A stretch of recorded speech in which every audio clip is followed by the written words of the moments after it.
Welcome back to the Lynn Miller Room in this edition of the Eagles Sports Coaches Show. We're joined by Tom Hodges.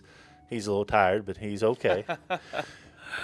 Eagles winning at Marshall University on Monday night. A great comeback, down by 10.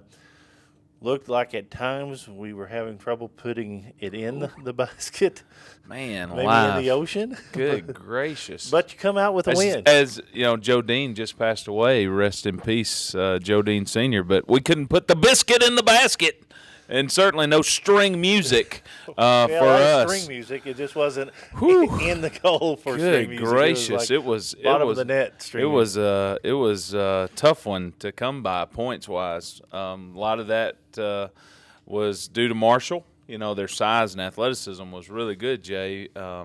But some of that was just we just didn't make shots. I mean, we had great shots in the first half and didn't get those to fall. And then as it goes, you know, it kind of gets in your head a little bit about every time you step up, you make it that much more anxious of a shot. So I was proud of the way we responded again.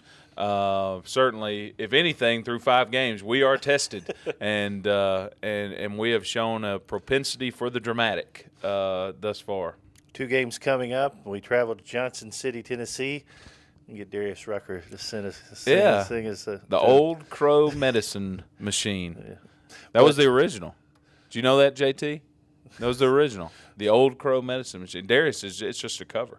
Did you know that? Yeah. Yeah. But he also got Duck Dynasty to be in his video. Yeah, Hootie's got a little more hoot. He's got a little more juice. So even Cy was in there. Yeah. We ought to get Cy to come down here. Oh, good gracious. Him and the Turtle Man. We'd set the place aflame. So it would be Moorhead would never be the same. East Tennessee State Thursday night. Yep. You're the ding. It must be my phone. But is that the yeah, no. Brittany Ezel down there now. Used to coach at Belmont. Former assistant of yours, Nikki Davis. Always a tough place to play in Johnson City. Yeah, it's a game we've played the last 2 years, you know, and both have been very close games, and we've come out on the wrong side of both those games.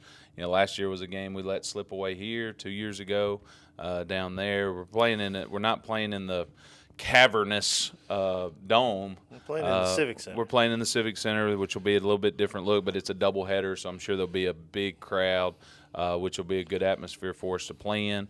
But certainly there's some familiarity with Brittany being at Belmont last year and knowing kind of our style and some of our personnel. And then obviously, you know, that young lady that left us and is with another staff. There's some reason for motivation in this game, Jay, that for our veterans, they know what we're talking about, and certainly I'm excited to prepare for East Tennessee and take the floor against them on Thursday. 4:45 will be tip-off time, airtime at 4:30 here on the ESN, and then quickly Duquesne comes to town. New coaching staff there at Duquesne as their former head coach went to the University of Pittsburgh. Well, we'll see you on Thursday. Are we already done? Yes. Time flies when we're having fun. I don't know that we had enough fun. Well, that was really somber. Well, we'll have to schedule something next week because you probably leaving on Tuesday. We'll have to work on that. Yeah. Wow. So, you know, they may have to go to after Thanksgiving, but we'll work on it. Oh, I'm sorry, fans. I don't know that I brought my very best to you today. You did. I apologize. You did. I promise. 4:30 airtime, 4:45 tip-off. Thursday. Eagle Sports Network. J Money Blanton on the call. And we'll try to get another W. Absolutely. That's going to do it for this segment of the Eagle Sports Coaches Show. We'll come back after this.